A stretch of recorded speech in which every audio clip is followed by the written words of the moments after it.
What's happening, party people? Welcome to Punchboard Party. My name is Daniel and I am trying something new tonight. This is going to be 5 quick reviews.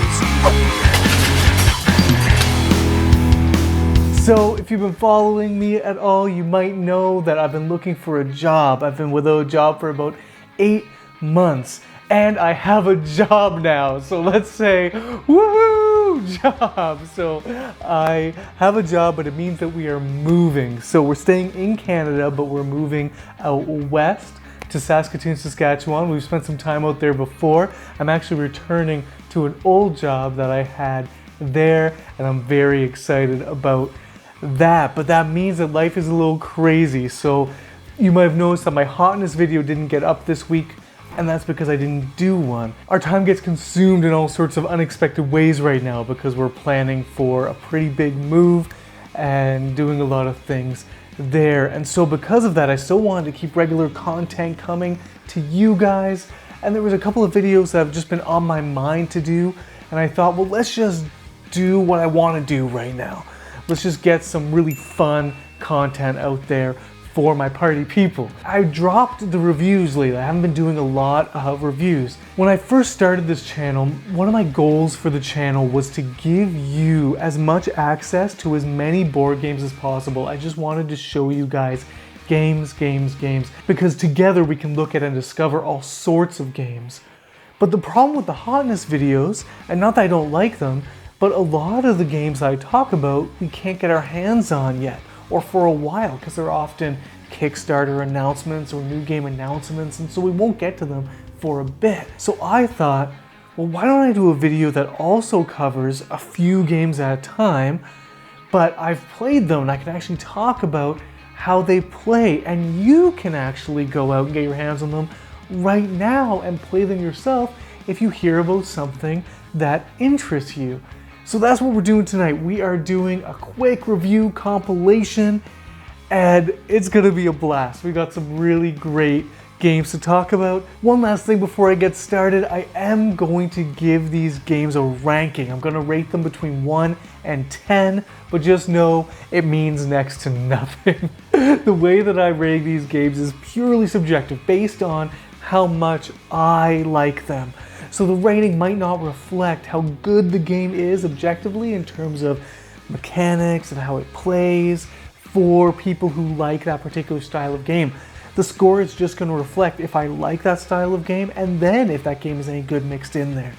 But I still think it's worth giving it a grade so that you know where it kind of lands on the scale. But how I'm going to present these to you is in order of play over the last little bit. So this is the order that I've played these games over the last little bit, from the longest to go to the shortest to go.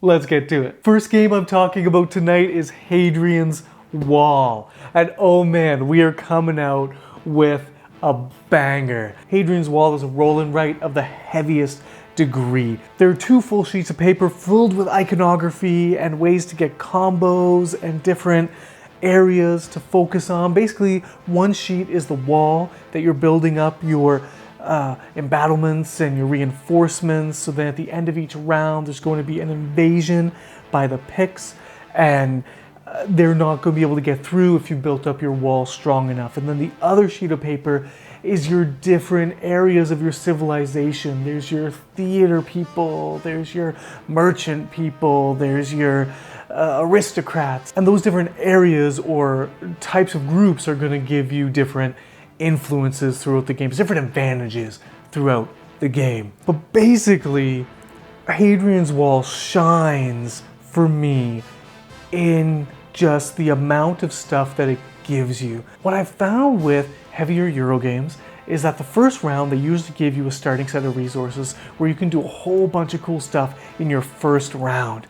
And then the game just sort of tightens up after that. And you really have to work to get the game to work for you, to give you the resources that you need to continue to do well. And eventually you'll hit a threshold where the resources will start flowing in because of the engine you put in place or what have you. But what's great about Hadrian's Wall is round to round, based on a card, it's going to give every player just a flood of new resources that they are able to use to start filling in their sheets. And if you filled in your sheets well, you're also going to get some bonus resources from that on top of it. So it's just a game that feels like every round you are just getting a Christmas present at the beginning of each round of here's some stuff to do things with, have fun. And so I just really like that feeling. I like the feeling of plenty. There's plenty to go around and there's plenty for you to use and do. And so that was really refreshing. And so that's what I really like about Hadrian's Wall is you never feel stuck for resources till you are. You're gonna run out during a round and you're gonna wish you had more. So it still retains that tension. There is one major issue I have with Hadrian's Wall, and that is it is a lonely game. When Sarah and I play this together, I actually feel lonely because I recognize that I'm with my beloved, but we are not talking, we are not interacting. There's a couple of things that you interact with of the other players, but you don't need their consent or their permission or to interact with them. You just look at what they have and then you use it if you need to. So it was just a really odd feeling of playing a game with my wife and then feeling kind of like, I wish we were talking more. I wish we were spending more time. At the same time, I was having a blast with the game, but it definitely wasn't giving us the quality time that we're craving. And one of the main reasons we play games together is to get quality time together. And it was really lacking in that. That being said, Hadrian's Wall is a 9 out of 10 for me. Big points to the big boy, okay? Great game, highly recommend it. I think this would be a great solo game, of course, because there'd be next to no difference playing it solo than playing it multiplayer. And it's an excellent game. But if you play games to be with your friends or to spend time with your beloved, you're just gonna take a second to think that this might not be the one that's going to bring that to the table. So I highly recommend this. I think you should get it into your collection if it sounds remotely interesting, but just be mindful. I'm taking a full point away for being lonely while playing Hadrian's Wall. Next up is Four Gardens. This is a hard game for me to talk about because it's cool, man. It's so cool. Like, you got this pagoda that you get to play with that's in the middle of the table and it has resources on it. And basically a face of the pagoda is facing a particular player and that's their side. And they're gonna gain resources based on what the pagoda says at any given time. And you're gonna be playing cards. You're gonna have these cards that you're gonna play and you can use these to rotate a side of the pagoda, and it gives you a level that you're going to rotate, and then anything above that will also rotate with it. And you're just trying to get it in such a way that you're getting the resource that you want. And that's cool. When I first heard about the game, I thought that was going to be the main event, was the pagoda. But here's the thing about Four Gardens that's really cool, is that it brings to the table 3 or 4 different design choices that really bring the tension and really bring a meaty game out of a family weight game experience. That's really impressive. Some really unique design choices that make this game stand out. But here's where it also kind of goes off the rails, is its design choices that are really creative, really unique. They create a hard experience for the player. When you come down to it, this is a family weight board game. This is a simple game to teach and to play. Yet, when you're playing it, you feel burdened by how difficult it is to make the game do what you want to do. Example, just the simple fact that you need to play a card to rotate the pagoda, and then there's going to be an arrow on the card, which indicates if you're going to be taking resources from the top of the pagoda down or from the bottom of the pagoda up. Because every turn, people are turning the pagoda, each time it comes around to you, it's like the game is starting fresh again. And so there's a real AP problem because the players just have to kind of be like, okay, well that changed up, that's not where I wanted it, how do I get... And it's going to be very rare that you're going to be able to get the pagoda to where you actually want it or need it to be. And so that's one point of frustration. And then the reason why that's so important is that you have this kind of storage board here, and it has room for 4 resources. And you can always get an upgrade throughout the game where you get 5. But basically, you are only, when you get resources from the pagoda, you have to put them in your little storage unit. And so you're only going to be getting 4 resources at a time, or 5 maximum. And so when you're saying I'm taking resources from the bottom up and you need stone and stone is at the top, you might not be able to get stone unless you've made everything work so that you have a bunch of blank faces first and then you can get up to your stone. It's cool, but it's hard to manipulate, it's hard to make work. The other thing that's really cool about the game is how the scoring works. Like I said, I thought the main event was going to be the pagoda. The main event is the scoring. Holy Toledo, the scoring is so cool. So basically what your objective is in this game is to create these panorama paintings, essentially, these sceneries. And so basically you have cards that you play out and they have different resources that they need. You get the resources from the pagoda, put them in your storage, you play the card.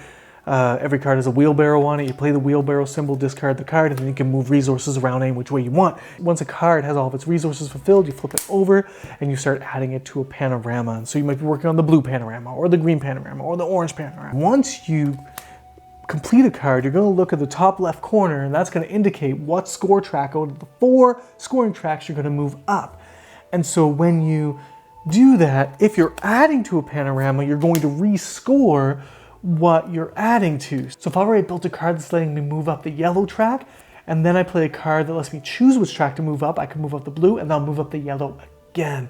And so if you're making a pretty big panorama, you could be cashing in points pretty heavily, and you're trying to get the colors to match so you're moving up one track in a majority, because why you want to move up one track to the end is because if you get to the 10 spot on a track, and you keep on getting points, instead of moving up the track further because you can't, you're going to move the opponents back off the track to the point where they might slide off a particular scoring track and not score, because at the end of the game, you are going to just add up where you're at on all 4 tracks, and that's going to be your point total. And you might have bonus points from bonus that you got, because every time you finish a panorama, you get a bonus that you choose. So the scoring is so unique and so cool, and there's this tension of like, oh, I'm being pushed back, I better keep up in that area, oh, but I can't.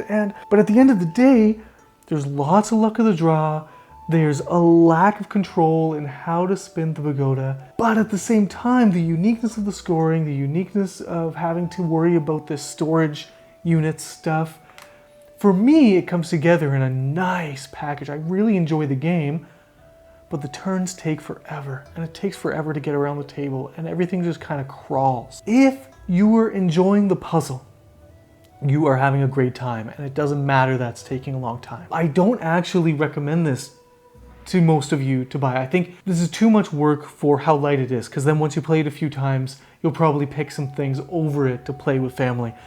You know what? It could go either way for you. I'm not going to say it's not going to be a hit for your family or game group if you like later games, but I think it's one that you could pass over happily and not miss.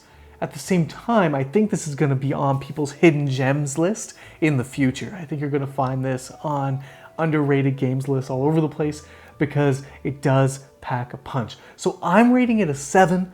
I like it quite a bit. Sarah didn't really love it that much, so we'll see.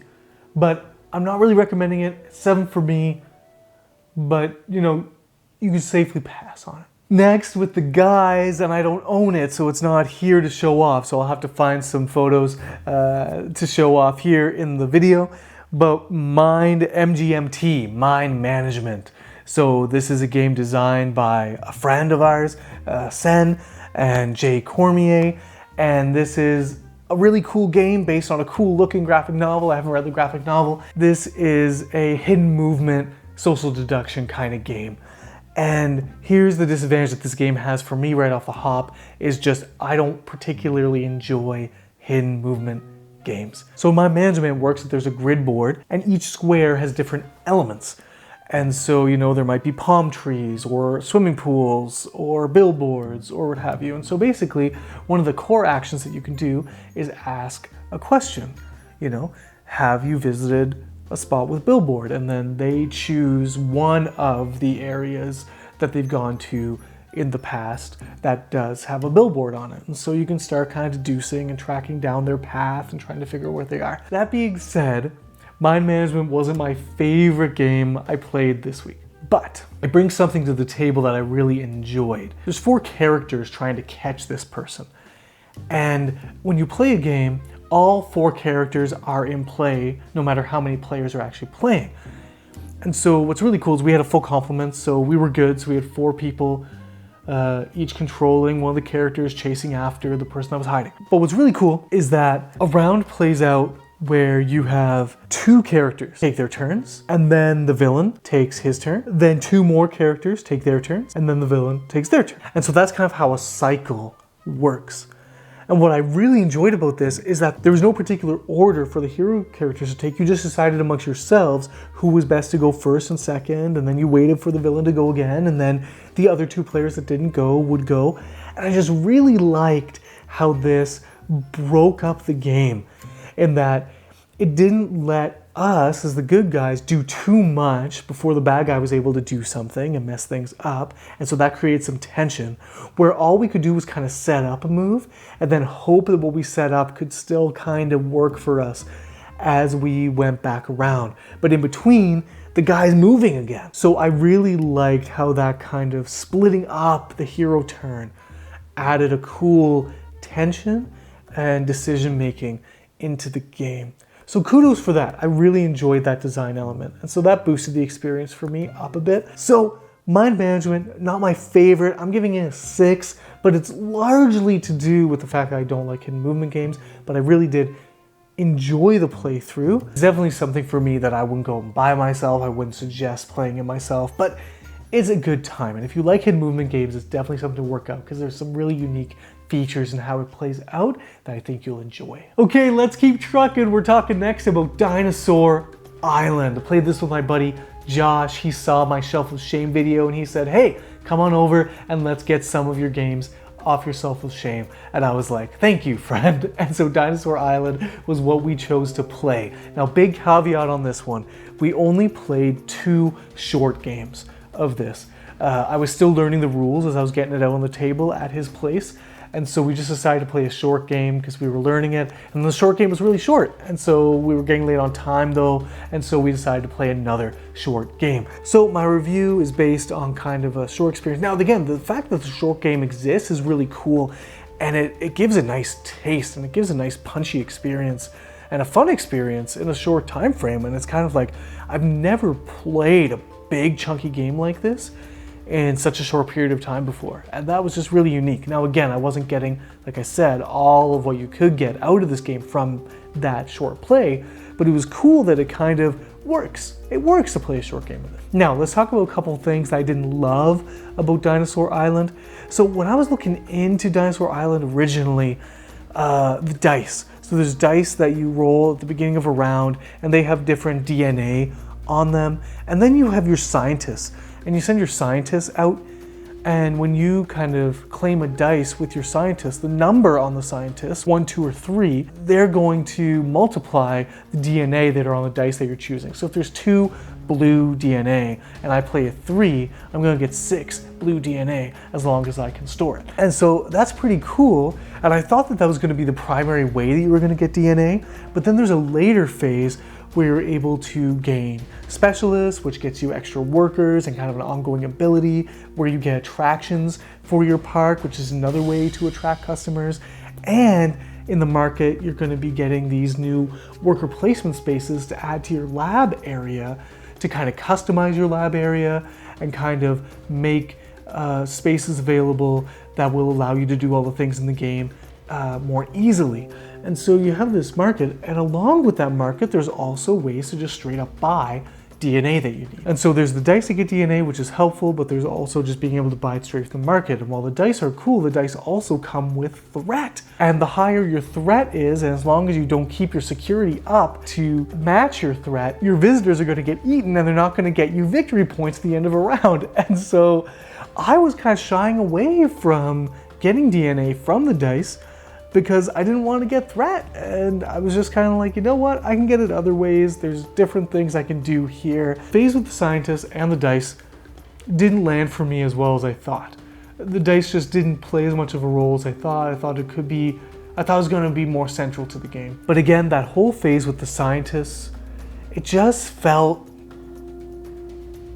it was necessary because we needed the dino recipes, that's how we got them. And you need to move your cold storage up to make room for DNA that you're collecting. So that part of the game was important and needed to happen. But then you go into the next phase, which is this market phase where you get 2 things to choose per player and you alternate turns. And so you're choosing between specialists and new worker placement spaces and DNA. That's where the game really shines. Like, that's the stuff that you need to build your engine. That's the stuff that you're interested in to do well in the game. And then it funnels into another worker placement phase where simultaneously you're just placing workers onto your own personal board, and that's where you're doing all the stuff.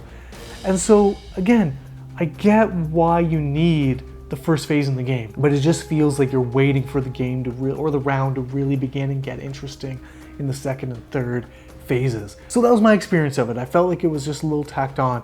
And I know that Dinosaur World is coming, and it's more of a re-implementation of Dinosaur Island than a sequel or what have you, but I don't know exactly. I haven't looked into it much yet.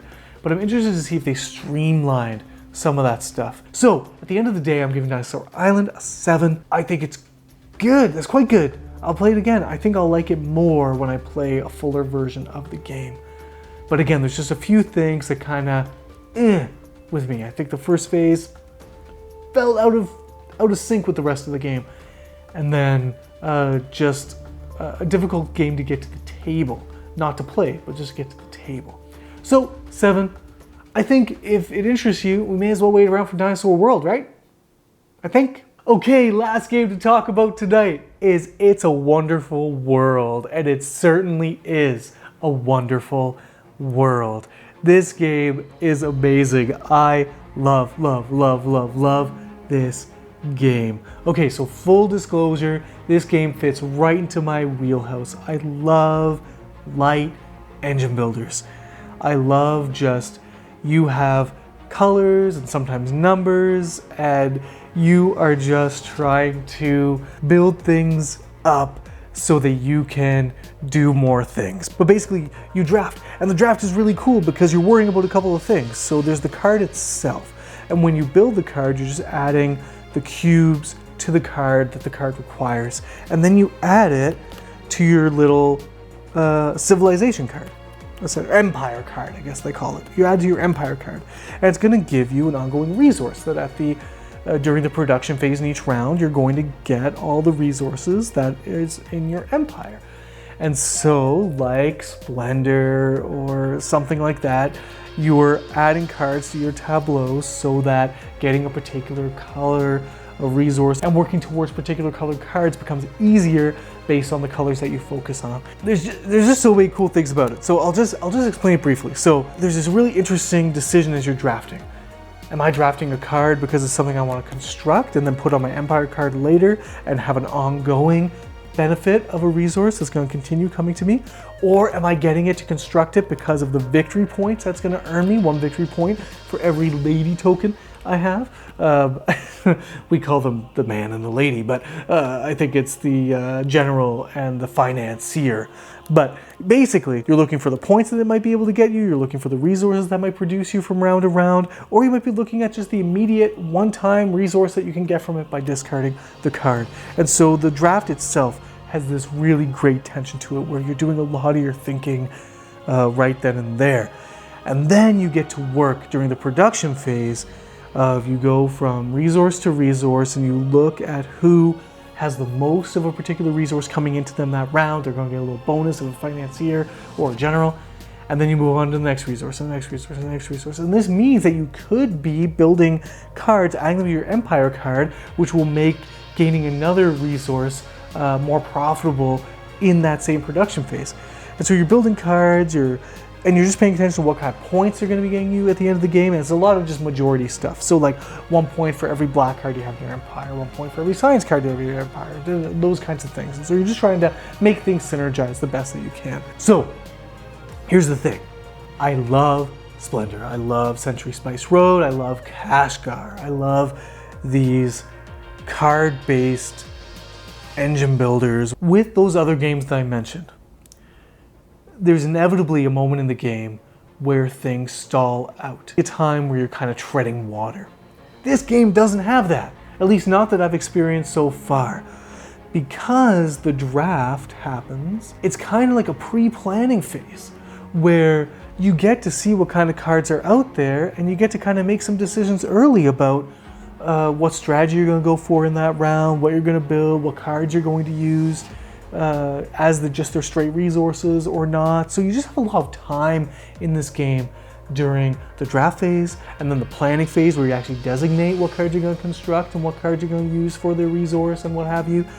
And then you have your production phase where you get to construct more cards. So there's just a lot of time in the game to spend thinking about what you're going to do. And so when it comes time to actually doing it, you can usually pull off what you want to do the way you wanted to do it. And if you can't, there's other things to work on because you can have all sorts of constructions being worked on at the same time. And so you always have something to do. And just the way that the cards get constructed and then produce resources for you, you usually kind of have more than you thought you had to work with. And so there's just, again, this feeling of plenty or bounty in this game as well. So I just really love that there wasn't this stall. It was really snappy.